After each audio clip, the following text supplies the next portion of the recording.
Bom, então vamos lá. Agora a gente vai falar sobre dois hormônios muito importantes também, tá? Que são o PTH e a calcitonina, tá? Esses hormônios, eles são responsáveis por fazer a regulação de cálcio no sangue, beleza? Então a principal função deles é fazer o quê? A regulação de cálcio, tá? Então o paratormônio, ele é um hormônio sintetizado, né, produzido aqui nas glândulas paratireoides, beleza? Então aqui a gente tem a glândula paratireoide, que está representada por esses pontinhos verdes aqui, tá? Então essa glândula paratireoide, ela fica na parte posterior da tireoide, tá? Então ela que faz a síntese do paratormônio. E aqui em vermelho escuro, né, nessa partezinha aqui, a gente tem a tireoide. Vou fazer ela de outra cor. A gente tem a glândula tireoide, que a gente já viu, né? A tireoide ela faz a síntese do T3 e T4, mas ela também sintetiza o hormônio da calcitocina, tá? Que vai fazer a regulação de cálcio aí no sangue junto com o paratormônio. Então, a gente tem que pensar, né, nesse paratormônio e na calcitocina como se eles fossem antagônicos. Então, eles exercem papéis semelhantes a da insulina e do glucagon, tá? Eles vão exercer funções antagônicas, tá? Então, o paratormônio, ele vai ser liberado quando a gente tem baixas concentrações de cálcio no sangue, tá? Já a calcitonina, ela vai ser liberada quando a gente tem altas concentrações de cálcio no sangue, tá? Então eles vão atuar de formas contrárias. Agora vamos lá. Qual que é a atuação deles, né? No caso do paratormônio, tá? Do PTH, quando a gente tem baixas concentrações de cálcio no nosso sangue, o que que ele vai fazer? Ele vai vir aqui no nosso, tá? Eu vou explicar de forma mais geral, depois a gente vai ver aprofundado como que ele vai funcionar, tá? Tem outras maneiras também. Então o PTH ele é sintetizado aqui, né? Então a gente vai ter a síntese do PTH. Ele vai vir aqui no nosso tecido ósseo, né? E aqui no tecido ósseo, ele vai provocar a degradação, né, de matéria óssea, provocando assim a liberação de cálcio, né? Então ele vai fazer com que os ossos liberem cálcio. Para onde? Para a corrente sanguínea, né? Então a gente vai ter que esse osso ele vai liberar cálcio lá na corrente sanguínea, beleza? Levando ao aumento da quantidade de cálcio na corrente sanguínea, tá? Já a calcitonina, a calcitocina, o que que ela vai fazer? Quando a gente tem muito cálcio no sangue, tá? Então vamos imaginar que a gente está aqui, ó, tá aqui o sangue, a gente tem uma quantidade elevada de cálcio no sangue, tá? Seja pela alimentação, né, por diversos fatores que vamos supor que a gente tem uma quantidade de cálcio elevada no sangue. A calcitocina, ela vai ser liberada, né? Então ela vai atuar lá nesse osso também, aumentando a atividade dessas células ósseas, né? Então ela vai aumentar a atividade dos osteoblastos, por exemplo, fazendo com que a gente tenha um aumento da deposição óssea. Então a gente vai ter que esse cálcio aqui, ele vai sair do sangue e ele vai ir para o osso onde ele vai ser armazenado, tá? Para formar tecido ósseo, beleza? Então, a grosso modo, é mais ou menos isso que a gente tem. Então, o hormônio paratireoide, o que ele vai fazer? Ele vai degradar o nosso osso, tá? Então, o hormônio paratireoide, ele degrada o tecido ósseo para liberar cálcio. A calcitonina, ela sintetiza, né? A gente pode dizer que ela dá um estímulo para a síntese, sintetiza, tecido ósseo, né? Retirando o cálcio do sangue. Então ela tira o cálcio do sangue e manda para o osso. Então, de modo geral, é basicamente isso, beleza? Agora, a gente vai subir aqui e a gente tem algumas estruturas, tá? Então aqui a gente tem, ó, PTH e calcitonina, né?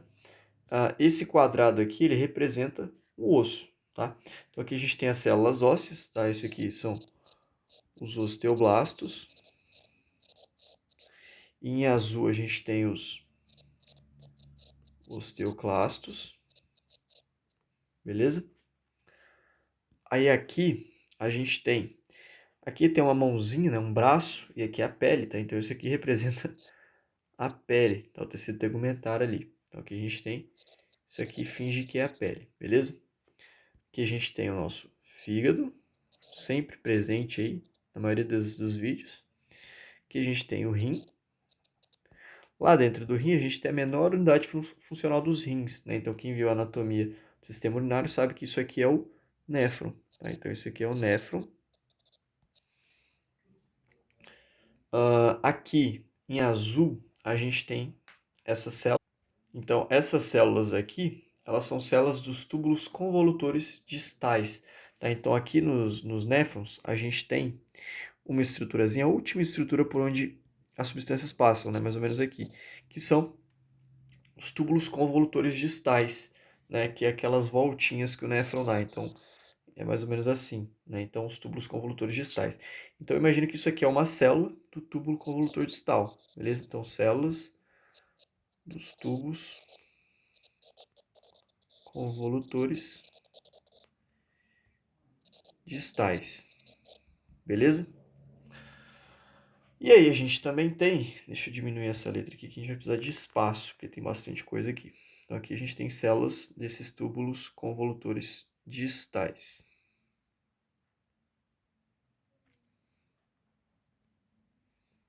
Beleza. E aqui a gente tem, isso aqui é o trato gastrointestinal, tá? Esse desenho aqui do lado aqui em azul, isso aqui é o trato gastrointestinal. Deixa eu até diminuir um pouquinho isso aqui. Pera aí, deixa eu dar uma mexida aqui. Eu fiz uma divisãozinha aqui para não confundir. Então aqui a gente tem o trato gastrointestinal, beleza? Ou seja, o intestino, beleza? Esse aqui é o começo do intestino. Essa partezinha que a gente pegou aqui, essa partezinha azul, é o começo do intestino. Tá? Então, o que tem no começo do intestino? No começo do intestino a gente tem aquela área que é chamada de duodeno, onde vai acontecer a absorção da maior parte das substâncias ali das moléculas. Tá? Então, aqui é o duodeno. Então, imagina que a gente fez o quê? A gente pegou uma célulazinha desse duodeno e a gente deu um zoom. Então, isso aqui é uma célula epitelial, né? Uma célula desse epitélio aí do duodeno, beleza? Então, agora contextualizado o que representa cada uma dessas coisas aqui, a gente vai começar então com a atuação do PTH, beleza? Então vamos lá.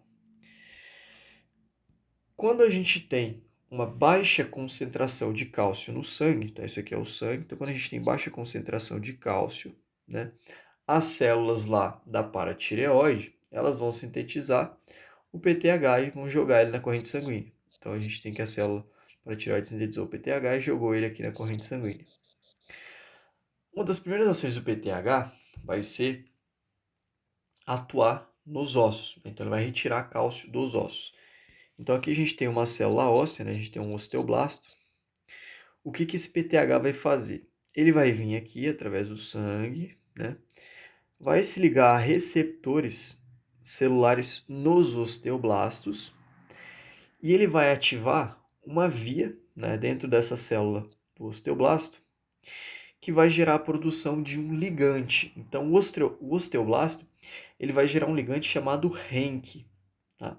Então, o que vai acontecer? O osteoblasto ele vai dar origem ao RENK. Vou colocar de vermelho aqui. Beleza? O RENK ele nada mais é do que um ligante. Tá? Então, o PTH ele atua aqui nesse osteoblasto, se liga no receptor, fazendo com que o osteoblasto libere um ligante chamado ligante RENK. Então, o osteoblasto vai liberar o ligante RENK. Deixa eu dar uma ampliada aqui, eu acho que fica melhor. Então, vai liberar esse ligante RENK. O que esse ligante RENK vai fazer? Aqui no osteoclasto, a gente vai ter um receptor que é chamado de receptor RENK. Então, aqui a gente tem esse receptor RENK. Então, para quem que é esse receptor? Para o ligante RENK. Tá? Então, esse ligante RENK vai vir, vai se ligar aqui nesse receptor RENK e vai ativar vias dentro dessa célula. Tá? Então, ele vai ativar diferentes vias aqui no núcleo dessa célula, dos osteoclastos, tá?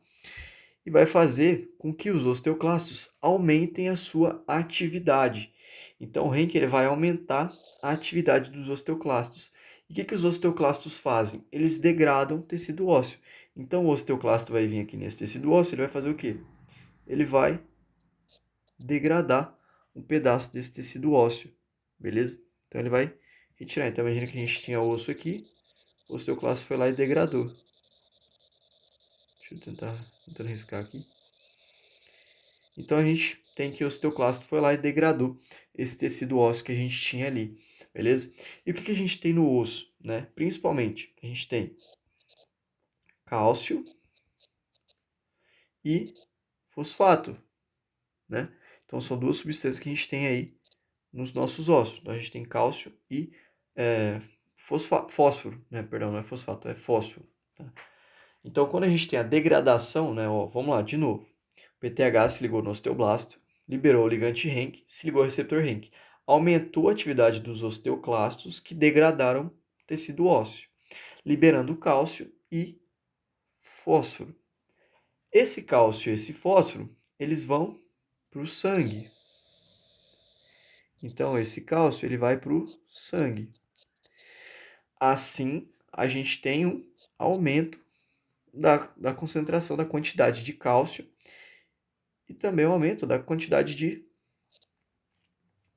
fósforo no sangue. Beleza? Então, esse é um dos mecanismos pelos quais o PTH vai atuar nessas células ósseas. Beleza? Agora, então aqui a gente viu que o pH atuando no osso. Agora, o pH atuando lá nos nossos rins, lá no nosso néfron, né? Então agora a gente vai vir para o outro lado. Então vamos lá. Aqui a gente tem o nosso rim, né? A gente viu lá o néfron. E a gente pegou um pedacinho do néfron, né? Que são os túbulos convolutores distais. E a gente fez o que? A gente ampliou esses túbulos. Então a gente pegou essa parte aqui, a gente ampliou, né? Essas células aqui. Tá? Então aqui a gente tem as células dos túbulos convolutores distais. Tá? Essas células elas têm núcleo, né? Importante a gente fazer um núcleozinho aqui. O que vai acontecer? O PTH, né, ele continua circulando aqui no sangue, então a gente vai ter o PTH, né? E ele vai se ligar a receptores específicos dentro dessas células. Tá? Então aqui a gente tem um receptor dessa célula convolutora distal. Tá? E esse receptor aqui ele é um receptor metabotrópico, ligado à proteína GS. Então, esse receptor é um receptor ligado à proteína GS. Quando o PTH ele se liga a esses receptores, a gente vai ter ativação de vias metabólicas nessa célula. Então, vai ter a produção de AMP cíclico, proteína quinase do tipo A, vai ativar uma via CREB lá dentro da célula, e essa célula ela vai sintetizar proteínas. Então a gente vai ter a síntese de proteínas, beleza?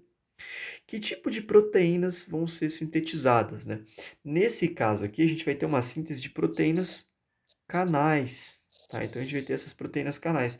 O que vai acontecer? Essas proteínas canais, elas vão vir até a membrana e elas vão se acoplar aqui na membrana. Beleza? Então, vou fazer ela aqui meio do ladinho. Então, a gente vai ter essas proteínas vindo até a membrana. Beleza? Então, ó, essas proteínas elas vão para onde? Elas vão para a membrana. E essas proteínas, elas são proteínas canais de cálcio. Beleza? Então, essas proteínas aqui, elas funcionam como canais de cálcio. O que vai acontecer? Né? Vamos lá. Aqui no néfron, a gente tem a passagem do nosso líquido sanguíneo, né? Que ali a gente tem a filtragem, reabsorção de vários íons, de glicose, bicarbonato, proteínas, né? Enfim. E aí, o que vai acontecer? Aqui, imagina que a gente tem o néfron, né? A gente tem cálcio passando, né? Então aqui, ó, isso aqui é o néfron. Né? Então o que a gente tem aqui? A gente tem cálcio passando por esses túbulos, né? Cálcio que seria, né, secretado através da urina. Então, o que vai acontecer? Quando a gente tem esses canais de cálcio vindo para a membrana, esse cálcio que está passando, ele vai entrar. Por quê? Porque tem canais de cálcio na membrana. Então, o cálcio ele vai entrar nessas células, tá? Uma vez que o cálcio entrou, o que vai acontecer? Esse cálcio, ele entrou na célula, mas agora ele precisa sair, né? Então esse cálcio, ele vai sair dessa célula e ele vai para a corrente sanguínea. Mas como que ele vai fazer isso, né? Ele vai fazer isso através de um mecanismo de transporte secundário, né? Então a gente vai ter que, para esse cálcio sair da célula, o sódio vai ter que entrar. Então aqui a gente tem no nosso sangue sódio. Então o sódio, esse sódio aqui, ele vai entrar dentro dessa célula, né? E o cálcio vai sair, né? E isso a gente chama de transporte secundário, né? Nesse caso aqui é um transporte antiporte, né? Porque as moléculas vão em sentidos opostos, beleza? O transporte ativo secundário. Então o cálcio ele vai sair dessa célula, desse túbulo convolutor. Quando ele sai da célula e vai para o sangue, que a gente tem? A gente tem aumento da quantidade de cálcio no sangue, beleza? Então vamos lá de novo. Aqui no néfron, a gente tem aquele último túbulo, né, que é o tubo convolutor distal, onde vai passar ali água com íons, glicose, enfim, várias substâncias que seriam excretadas. A gente também tem, por exemplo, creatinina e a ureia, né, que vão ser utilizadas ali para formar urina, né, que são substâncias tóxicas. Mas a gente também tem ali, né, nesse líquido, cálcio, né? Então vamos lá, o PTH se liga a receptores metabotrópicos lá nessas células do néfron.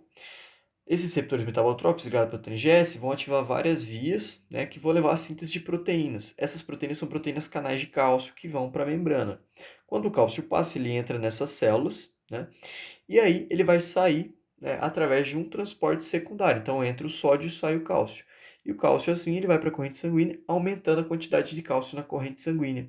Tá? Então essa é uma outra maneira pela qual, né, o cálcio aumenta, né? Então, pela qual o pH aumenta a quantidade de cálcio no nosso sangue. Agora, tem uma outra, tem uma vitamina, né, que também auxilia na absorção do cálcio, né? Então, lá na nossa alimentação, quando a gente consome cálcio, para a gente absorver esse cálcio, a gente precisa de uma vitamina, tá? Que é a vitamina D. Então, como é que a gente consegue essa vitamina? E agora a gente vai subir aqui e a gente vai chegar aqui nesse nosso esqueminha da pele, beleza? Então, vamos lá. A gente já viu dois mecanismos pelos quais o PTH ele libera cálcio, né, para a nossa corrente sanguínea. E agora a gente vai ver um outro mecanismo para absorver esse cálcio. Como que a gente faz para absorver o cálcio?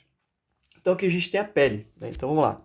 Quando a gente está em contato com o sol, vou desenhar aqui um solzinho, né? Então, um dia quente, quando a gente está em contato com o sol, o que que acontece? Então, o sol. O sol, ele libera os raios, né? Libera uma luz UV, né? Ali. Então o sol ele vai liberar uma luz UV, né? Essa luz UV, esses raios UV, eles vão penetrar na nossa pele, né? E lá na nossa pele, eles vão atuar fazendo com que as células da nossa pele produzam uma molécula chamada 7-deidrocolerol. Então a pele ela vai produzir o 7-deidrocolerol, beleza? Então o que vai acontecer? Os raios UV, essa luz UV do sol, ela vai atuar na nossa pele fazendo com que haja a produção do 7-deidrocolerol, tá? Esse 7-deidrocolerol, ele é uma substância que a gente tem, que as nossas células produzem, e com a influência desse raio UV, né, o raio UV vai atuar sobre esse 7-deidrocolerol, que foi sintetizado, formando uma outra substância, chamada de colecalciferol. Tá? Então a gente vai ter a formação do colecalciferol. Esses nomes aqui não precisa saber, tá? É só para a gente entender o processo.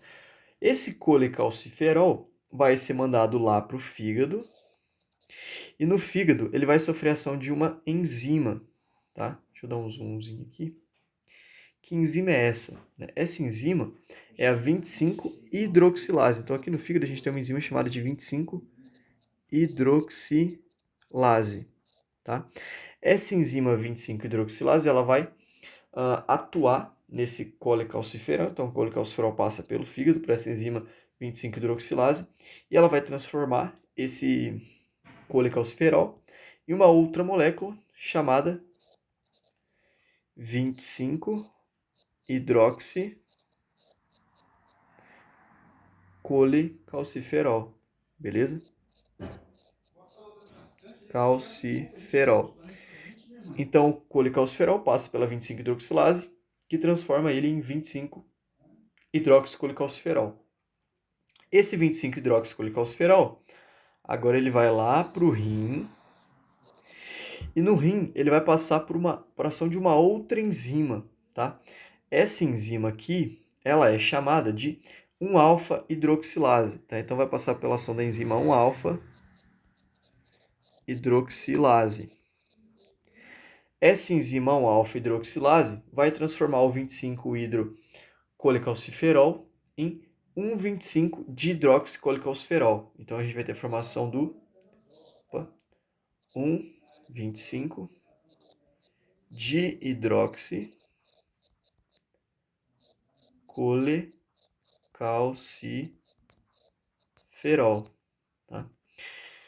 E o 25-hidroxicolecalciferol finalmente vai formar uma molécula, uma substância chamada de calcitriol. E esse calcitriol aqui, ele é a forma ativa da vitamina D, beleza? Então, quando a gente fala em calcitriol, é a mesma coisa que vitamina D, tá? Então, o que é a vitamina D? Né? Quando a vitamina D ela entra no nosso corpo, ela é transformada em calcitriol. Então, o calcitriol nada mais é do que a forma ativa da vitamina D no nosso corpo. O que vai acontecer agora? Essa vitamina D, ela vai aumentar a absorção de cálcio no nosso corpo, tá? Como que ela vai fazer isso? Então, aqui a gente tem a vitamina D. Essa vitamina D, ela vai atravessar aqui todo esse percurso e ela vai chegar aqui, lá nessas células epiteliais do trato gastrointestinal. Tá? Então, vamos dar um zoom aqui desse lado agora. Então, aqui a gente tem o núcleo dessa célula gastrointestinal. Aqui a gente tem o quê? A gente tem a vitamina D. Tá? Então, aqui, ó, vitamina D, beleza? Então, a vitamina D, ela vai atuar aqui em receptores específicos nessas células epiteliais, lá do trato gastrointestinal, do intestino. Ela vai se ligar a receptores aqui. E aí a gente vai ter a síntese de proteínas. Então, essa célula vai sintetizar, vai ativar vias, né? A vitamina D, a gente vai ter síntese de proteínas, né? Que tipo de proteínas? Novamente, né? Proteínas canais que vão para a membrana, beleza? Então a gente vai ter síntese de mais proteínas canais que vão lá para a membrana. Agora vamos lá, o que a gente tem, né, nesse trato gastrointestinal? Então quando a gente consome alguma coisa, então vamos lá, tomou leite, leite tem cálcio, né? Sei lá, comeu queijo, queijo tem cálcio, derivados de leite de modo geral, tem muito cálcio. Então esse queijo ele vai ser digerido lá no estômago, né? Vai ser quebrado em moléculas pequenininhas, lá. E aí essas moléculas vão passar, né, do estômago, lá do intestino e tal, elas vão chegar aqui no intestino, né, nessa primeira parte do intestino chamada de duodeno. Então, imagine que aqui a gente tem o quê? A gente comeu alimentos com cálcio. Então, aqui a gente tem muito cálcio, né? A gente tem várias moléculas de cálcio, não só cálcio, aminoácidos, enfim, várias substâncias. Mas a gente tem cálcio também aqui nesse duodeno, né, aqui no nosso intestino. Aí, o que vai acontecer? Então, aqui a gente tem um monte de cálcio. A vitamina D vai atuar nessas células epiteliais, causando a síntese de proteínas canais de cálcio. E o cálcio que está passando ali por esse trato gastrointestinal, que está passando por esse trato gastrointestinal, ele vai entrar dentro dessas células epiteliais através dessas proteínas, tá? E aí, uma vez que ele entrou, né, o que vai acontecer?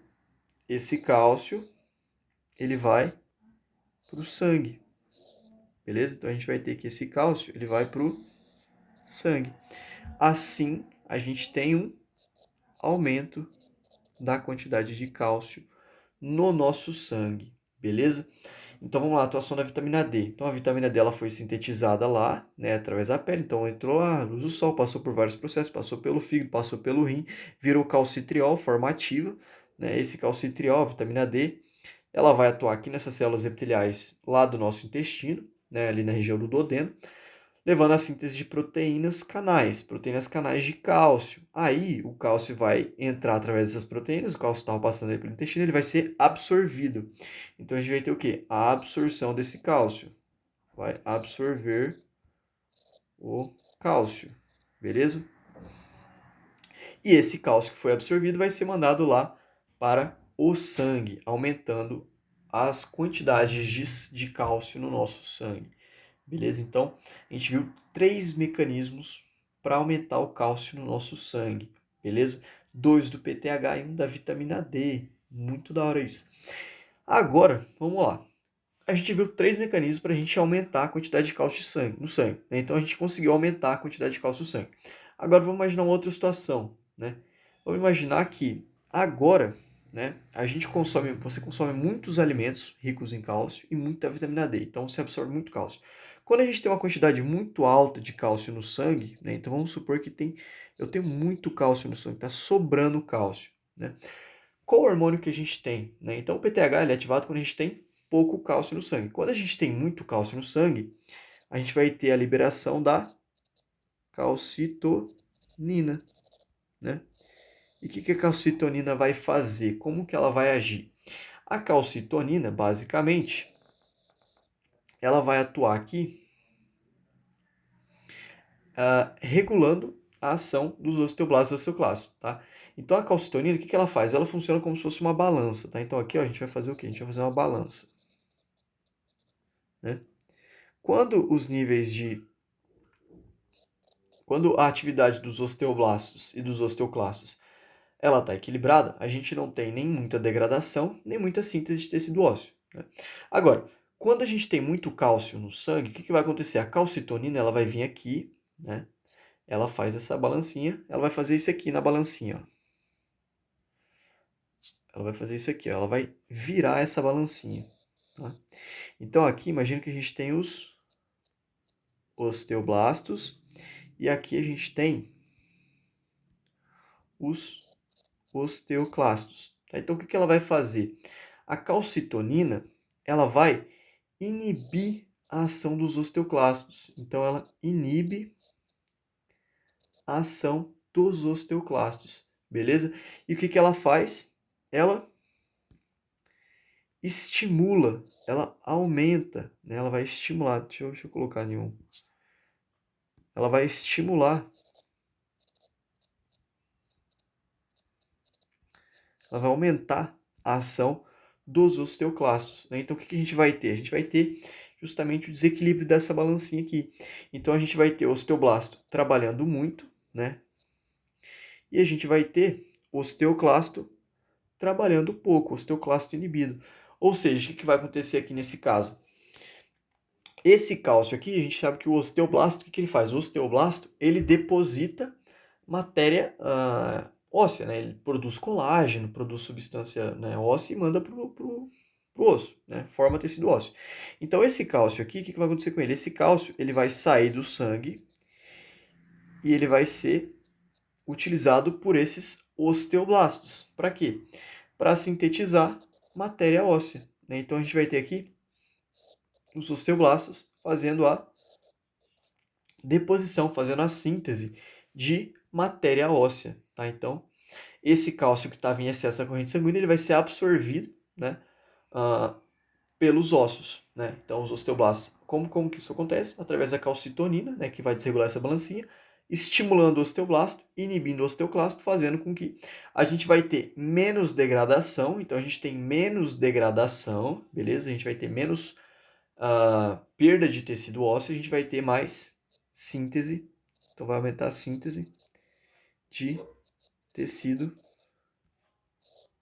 ósseo, beleza? Então, isso aqui é muito importante. E é basicamente assim, né, que a calcitonina, ela tira esse cálcio que está em excesso do sangue e ela manda para os ossos, tá? Então, aqui a gente tem um resumão, né, do que, né, que o PTH e a calcitonina vão fazer. Beleza? Então aqui, ó, voltando naquele resumo que a gente tinha feito, ó, então a gente tem que o PTH e a calcitonina fazem a regulação do cálcio, né? Então aqui, quando a gente tem pouco cálcio no sangue, a gente tem a liberação do PTH, que vai fazer o quê? Tirar esse cálcio do osso. A gente viu que o PTH não tira somente o cálcio do osso, né? Ele tira o cálcio do osso e ele também aumenta a reabsorção de cálcio, aonde? Lá no néfron, né? Lá nos túbulos convolutores distais, lá nos túbulos distais do néfron, beleza? Então, dois mecanismos pelos quais o PTH aumenta a quantidade de cálcio no sangue, né? E a gente também viu que quando a gente tem muito cálcio no sangue, né? Então a gente tem um excesso de cálcio ali, a calcitonina, ela faz o quê? Ela diminui a ação do osteoclasto, né? Então ela vai inibir o osteoclasto e ao mesmo tempo ela vai aumentar a ação do osteoblasto. Ela vai estimular os osteoblastos, fazendo com que a gente tenha, né, síntese de tecido ósseo. Então esses osteoblastos, né, superativados, eles vão sintetizar mais tecido ósseo, tirando o cálcio do sangue, né, aqui ó, de novo, tirando o cálcio do sangue e mandando lá para o osso, beleza? Então basicamente, né, de modo geral, é isso que a calcitonina e o PTH fazem aí no nosso sangue. Tá? E só em questão de nomenclatura, tá? Só para a gente saber questão de termos, quando a gente tem muito cálcio no sangue, a gente chama de hipercalemia. Beleza? Então, a hipercalemia é a quantidade alta de cálcio no sangue. Quando a gente tem pouco cálcio no sangue, é uma situação de hipocalemia. Em relação à importância do cálcio, né? Por que o cálcio é importante? Né? Por que é tão importante esses dois hormônios regulando o cálcio? Porque imagina só se a gente tem pouco cálcio no sangue. Imagina se a gente para de, né? Se a gente não tem nenhum hormônio para tirar esse cálcio do osso, né? Se a gente tem pouco cálcio no sangue, é, vamos imaginar o nosso corpo, tudo no nosso corpo, a maioria das ações celulares, elas precisam de cálcio, né? Então, por exemplo, para liberar neurotransmissor, para liberar hormônio, a gente precisa ter entrada de cálcio, né? Para o coração contrair, para o músculo cardíaco, para o músculo esquelético contrair, precisa de cálcio. Então, o cálcio ele é essencial para a vida, né? Sem o cálcio, a gente não conseguiria viver. Né? Porque se você não tiver cálcio, seu coração não vai bater. Se o coração não bater, já era, né? Então, esses dois hormônios eles são muito importantes para nossa sobrevivência, né? A gente pode dizer. Beleza? Então, é isso.